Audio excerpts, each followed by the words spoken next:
Well, it's so it's humbling because it's just so beautiful. It's a gorgeous place. All the details that we were able to achieve are just top notch. And then it's functional. We're able to have practice and guys can come in and shoot more. So aside from being shiny and new and exciting and pretty, it's also extremely functional and gives the guys certainly an extra bit of energy for practice every day. Without sounding ungrateful, were you a step behind recruiting because you did not have something like this? And my question is more just about what kids are used to and what they're looking for when they go to school. Now you have. Yeah, for sure. I think there are a couple pieces that this really enhances, and recruiting would be one of the biggest ones. I feel like Richmond offers so much, but this, especially specifically to a basketball recruit, just demonstrates how committed the basketball program is, how committed the school is to basketball, without talking about it or watching a video about it. It just kind of speaks for itself. The entrance, all the facilities, how close everything is. And I think parents can envision their son being able to, they're spending the majority of their time right here, from locker rooms to academic support, and this is a great place for them to be. With such a seasoned group of seniors coming back, how much confidence does that give you heading into the season? Yeah, I would say, it's great. We could have, if we had all bad seniors, that wouldn't be as interesting, but super talented group who's very experienced, who has a really good understanding of today, of the first day of practice, of the first game, of recovering after a game, all of those things that show up during the course of the season. To have such good players who are good guys leading our team makes us feel confident and excited to get started. Coach, in recent years, it's obviously been a little bit different. The first day of official practice, you work out with everybody before. Right. This year in particular, though, is it kind of a benchmark? Is it a little bit more special this year, just given what's going on? Yeah, for sure. I can remember not too long ago when the first day of practice was a really big deal because you hadn't worked with your guys in months. Now it's become a little bit, just another day on the calendar. But this year is very significant because there's been a lot of work going on everywhere, on our campus, around the country, in the NCAA offices, all of those things to ensure that we could have a safe return to basketball and hopefully projecting a full season. So that part is great. It's exciting, exhilarating, and hopefully just one step in the process. How much of your jobs as a staff are now COVID related? Trying to keep everybody eligible and safe. It's a big part. I feel like, our communication with our players, passing on the communication from the administration and echoing it and supporting that is really important.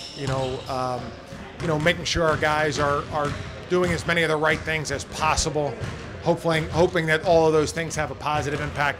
It is really important. But our guys have been good. I think the university as a whole had a great plan coming in. There's been really good communication. And then our job is to really support that communication and try to make these guys understand how important everything is. Are you guys starting with a full roster of coaches and players? Is anyone sidelined for? No, for right now, full roster. Yep. Chris, when you envision what these next few months will be like, disjointed, eruptions, or do you think we can get through without a whole lot of that? Well, I think there are going to be some interruptions. I look at the sports that we've had so far. Baseball had a few hiccups early, but it looks like they're going to have a champion. College football has had some games postponed and they found other dates, but it looks like, the vast majority of teams are playing on schedule. The NFL, same thing. So in looking at that, I don't think it'll be surprising to have a game or two postponed or maneuvered or start at a little bit later date. And I think that's fine. That doesn't happen in basketball very often, but it does happen. Certainly happens in baseball all the time. And so I think that's something that's part of living with it and part of making that adjustment. And I think that everybody should anticipate that and should be really comfortable when that happens. Speaking of schedule, is there anything new in that game for you guys? Can you speak to who you have on the non-conference side? So we have the tournament in Kentucky. So we were going to play 2 home games and go to, now all 3 games will be in Kentucky. We signed a deal to play at West Virginia, December 13th. So we owe Charleston a game. That we feel like we found a date for that. We're starting a series with Northern Iowa here. We feel like we found a date with that. And then we just have, we'll have 9 games now. So we owe Vanderbilt a game. We feel like there's a date that we can both play. So it's really avoiding the domino, which could, if you have to move one, all of a sudden it affects the next couple. So at the moment, I feel good about it, but that could change quickly. Is this the latest you've ever not had it? Yeah. I mean, and how nervous do you, usually by the beginning of September, you know Sure. what you're doing. Yeah, I really felt strongly that we should keep the start date at November 10th, personally. And part of the reason was this, because the scheduling, you could, right, you want to say, we want to pick our best 9 games. Well, so does Kentucky, and so does Duke, and so does Howard. And so everybody's trying to figure that out with Christmas break, final exams for everybody. So it has really caused it's been very disruptive. Hopefully it can all work out for us, but I don't see how it could work out for everybody exactly what they had planned on. And the idea of having winter sports athletes getting another year certainly complicates the roster management. How do you go into recruiting, assuming you only have 13 spots? Yeah, I don't have any idea how that's going to work, John. I imagine that they would allow for schools to have more than 13, but I have no idea. And that rule feels like it's about to pass, but hasn't passed yet. And so I don't know at the moment. Coach, as recently as 2 months ago, we weren't sure how long the season would be. Will it be conference only? Will it be shortened? What's going to happen? The fact that they got pretty close as of now, sure. How a good sign for you guys, that, especially your seniors, not get to play full season. For sure, that's most important was us being able to have a season. I think in college basketball, there are a lot of differences between football and basketball. You have to have a non-conference, especially if you're Richmond or in the A10.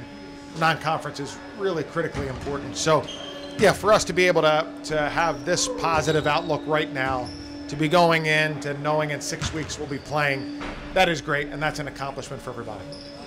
Is there room, in your view, for newcomer involvement?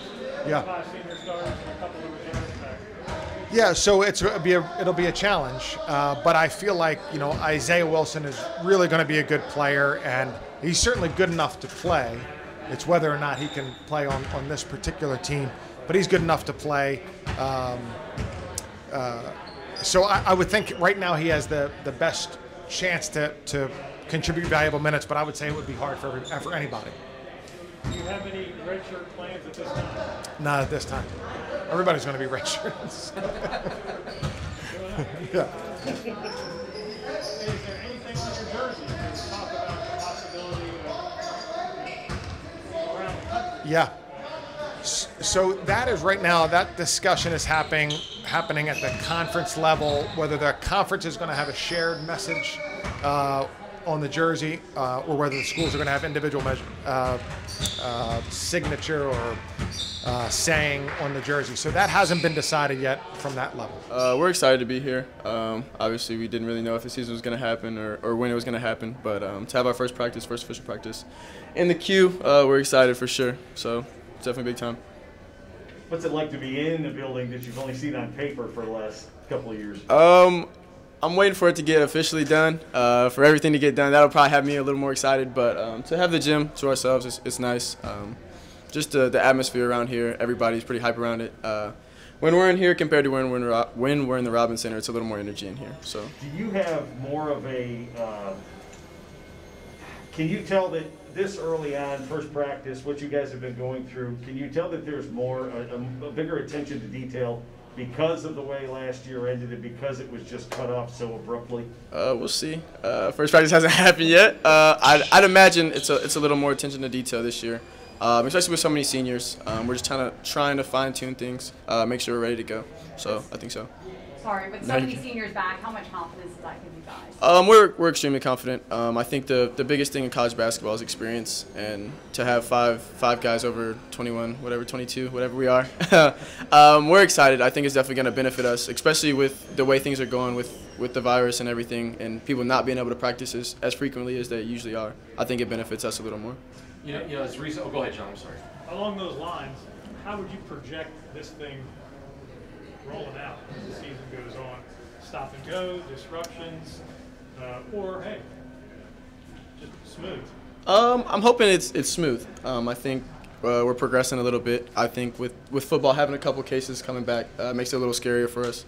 But I think we're going to approach it as it's going to be smooth. I think we're going to have an everyday mentality to just prepare for the next game. With you know, 2 months ago, you might not have known what the season was going to look like. Is it going to be conference only? Is it going to be short? How short is it going to be? The fact that it's going to be pretty close to a real season, you know, in terms of games. I mean, how comforting is that, and how much of a sigh of relief is that as of now? It's big time, especially because, like he said, it might stop and go. I think with the comfortability of having more games, I think it definitely helps out. If we were to go just conference and we had to stop and go, it would even shorten it. So I think it's pretty good for us. I think we all have the right mentality going into it, and we'll see what happens. How is your personal campus life different this semester than what you're used to being here? And how much of a responsibility do you feel you guys have to make sure you're not the one that shuts everything down? That's got to be in the back of your mind. Yeah, no, it's a joke we have in our house. Whoever gets that call first that says they have it, they're the blame. But no, it's definitely something that the seniors have taken responsibility for, trying to make sure we do the right things and do everything correct, because like you said, it could be one of us that just shuts everything down, and we don't want that. But for me personally, I've been a lot more of a homebody. I've been hanging out, playing video games, studying as well, just doing my schoolwork, stuff like that. Are you guys all virtual? No. So I think maybe a couple of the freshmen have all classes online. I have 3 of my 4 classes are online, but I know a lot of people are in all person.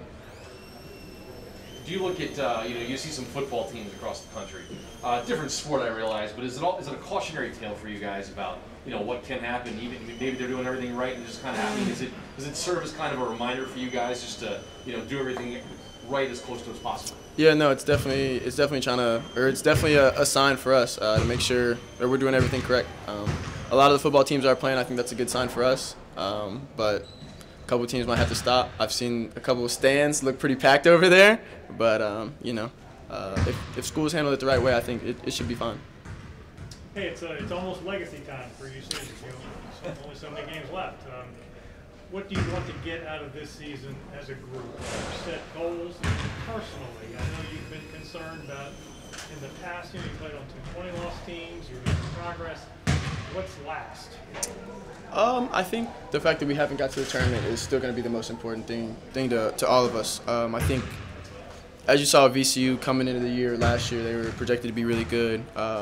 I'm not to say what happened with them, but I think it could have been a little bit of the seniors trying to do more and showcase what they're capable of. Where I think this year we're going to have the right mentality just to win games, no matter what. Our five seniors that are going to do next year, I think the main focus has to be on this year and winning games. Yeah, obviously it means a lot. I know it's something that they've been trying to get here for a while. So the fact that it's finally here, and like you said, we get to use it, it's really exciting. Obviously, it's beyond expectations in terms of how nice it is and everything like that. So we're just really honored and blessed to be able to have the opportunity to use this building. Hey Grant, I know that you guys have been able to do a little bit during the off season, but and it takes away a little bit from the official first day of practice. But in this year, is this like a benchmark to get to, just given everything's going on? Yeah, for sure. I was actually just talking to Adam down there while I was getting taped.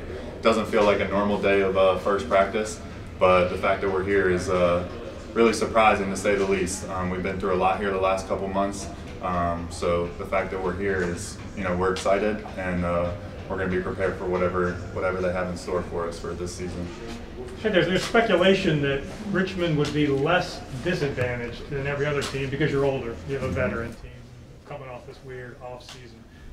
Would you buy that line of thinking, and why? Yeah, for sure. Obviously, when you have all 5 starters coming back, you don't need as much preparation as other teams who are relying on younger guys and stuff like that. But, you know, we don't want to buy into that too much. Obviously, the A-10 is going to be really good still this year, so we got to be ready to play. But definitely a huge help that we have everybody back. And, you know, the guys that are going to play the majority of the minutes sort of already know what we're doing. So You didn't even make it to the arena in Brooklyn. How much unfinished business is there, and how much of this season is going to be trying to fulfill what you didn't get to do at the end of last year? Yeah, for sure. Obviously, like you said, very disappointing. We didn't even make it to the arena in Brooklyn, like you said. So to have all that ripped away at the end, like I've said before, is extremely, extremely upsetting. Something we'll never get over, but obviously there's a lot of bitterness and fire to sort of finish what we started last year, and that's all the motivation we need going into this year. Kind of along those lines, 2 months ago you may not have even known how long your season was going to be. Are we going to play a conference season only? Is it going to be shortened? The fact that it's going to be a couple weeks delayed, but you're going to get pretty close to what a full season usually is. Yep. Is that kind of a sigh of relief for you guys in your final season? Yeah, for sure. Like I said, you know, we don't really know what to expect with this year. We didn't know what to expect coming in. But the fact that we're going to get, like you said, pretty close to what a full season would be is really exciting, and we're looking forward to it. Do you guys, I don't know how often you guys watch the NCAA's decisions on, you know, if you'll get an extra year of eligibility or not. Is that something that you guys have discussed as a team, or if that happens, you know, would anyone consider coming back for another year, or are we not even there yet? Yeah. Well, I didn't know that was a thing until about 5 minutes ago when somebody mentioned it in the locker room. So, but you know, we're all focused on this year. That's way far in the future. We're just excited for this year and what we can potentially do, and that's what we're focused on. Do you have a feel about the bench strength this year as it gets a little deeper with new guys coming in? And I don't know what you've seen so far. How do you feel about that aspect of the team? Yeah, for sure. You know, obviously, since we didn't graduate anybody last year, having Tyler and Andre come off the bench for us as guys who have played minutes, a decent amount of minutes in their career. Tyler played a lot for a freshman last year and did really well for us. Matt and Sal have both done a great job coming off the bench for us the last 2 years, and the new guys have been great so far. You know, they've done a lot of things. You know, they're much more talented, I'd say, than the normal freshman class. So we're excited. I think we'll have a lot of depth. I think we'll use that depth as well. So yeah, everybody's looking good, and we're excited where everybody's going. Have you given much thought to the possibility of playing without fans, and how you might adjust to that? Yeah, it'll definitely be weird for sure, but sort of like I said, we're prepared for whatever comes our way. You know, it'll be disappointing if we won't have fans in there, especially because, you know, that's sort of how, you know, where you get a lot of your energy from. You feed off the crowd, all that good stuff, but whatever we have is what we'll be prepared for.